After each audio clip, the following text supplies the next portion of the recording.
हाय, मी प्रियंका आणि आजच्या नवीन व्हिडिओमध्ये मी सगळ्यांचं मनापासून स्वागत करत आहे. तर आज आपण बघणार आहोत की प्रेग्नेन्सीमध्ये जो डायबिटीज होतो त्याला GDM म्हणतात, जेस्टेशनल डायबिटीस इन प्रेग्नन्सी.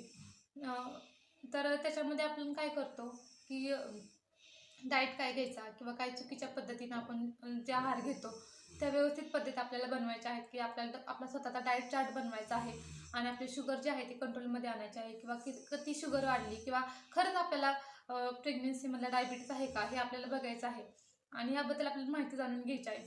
तर आपल्याला या सगळ्या गोष्टींची माहिती जाणून घ्यायची असेल तर मी लिंकमध्ये मोठा व्हिडिओ केला आहे, त्याच्यामध्ये आपण लिंक थ्रू तो व्हिडिओ बघू शकता आणि आपला डाएट चार्ट आणि आपलं आरोग्य हे आपण सांभाळू शकता किंवा आपल्या बाळाची काळजी आपण घेऊ शकता.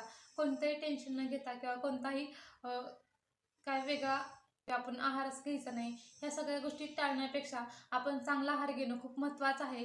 हेल्दी आणि पौष्टिक आहार घेणं खूप महत्त्वाचं आहे. तर आपण त्या व्हिडिओमध्ये बघणार. चला, व्हिडिओ आवडल्यास नक्की लाईक करा, शेअर करा आणि सबस्क्राईब करा. Bye bye.